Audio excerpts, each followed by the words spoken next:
আসসালামু আলাইকুম। ঘরে বসে কিংবা এলাকায় বসে যদি আপনি আপনার বিদেশ যাওয়ার ক্লিয়ারেন্সটা শেষ করতে পারেন, তাহলে সেই বিষয়টা কীরকম অনুভূতি জন্ম দেয়, সেই বিষয়টি নিয়ে আজকে আলোচনা করবো। আমি আছি এখন মুগারচর, মেঘনা থানা। আর আমার পাশে এখানে 6 জন মানুষ আছেন। 6 জনই আমার এলাকার। পারভেজ আমার বন্ধু হয়, শাহিন ভাই আমাদের পাশে কারণ বর্তুলের, হারুন হানিফ আছে রাধানগরের, এই ভাই হচ্ছে হোমনা মেঘনা, আমরা একসাথে। সো এই যে এই মানুষগুলো আজকে তাদের ফ্লাইট হচ্ছে 15 তারিখ 16 তারিখ। তারা মূলত MI ট্যুর অ্যান্ড ট্রাভেলসের মাধ্যমে তাদের প্রসেসিংয়ের কাজটা করে, ম্যান পাওয়ারের কাজটা করে। সো এই বিষয়টা নিয়ে আজকে আলোচনা করবো। এতটুকু জাস্ট কীরকম লাগতেছে যে একদম হাতের নাগালের মানুষকে দিয়ে কাজ করানোর মধ্যে আসলে কী ধরনের আনন্দ আছে।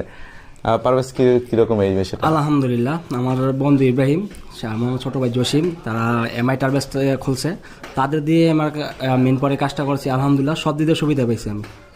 হাতের নাগালে সব কিছু হাতের নাগালে পাইছি। এমনকি আমার টিকিট সব কিছু এখন আমি আলহামদুলিল্লাহ 16 তারিখে চলে যাবো ইনশাল্লাহ। আলহামদুলিল্লাহ, অনেক ভালো লাগতেছে। দেখ, ধন্যবাদ। এইদিকে আছে হারুন নাকি হানিফ, আমি মিস করি। হানিফ যদি। জি আলহামদুলিল্লাহ, আমাদের পাশের গ্রামে মুগাচর ইব্রাহিম বাড়ি থেকে আমরা কাজ করেছি, ইনশাল্লাহ আপনারা করবেন সকলে। সো এই তো মোটামুটি সবার অনুভূতি একই রকম। সবাই ভালো থাকবেন এবং আমাদের জন্য দোয়া রাখবেন, বিশেষ করে আপনাদের জন্য ভালো সার্ভিস দিতে পারি। আসসালামু আলাইকুম।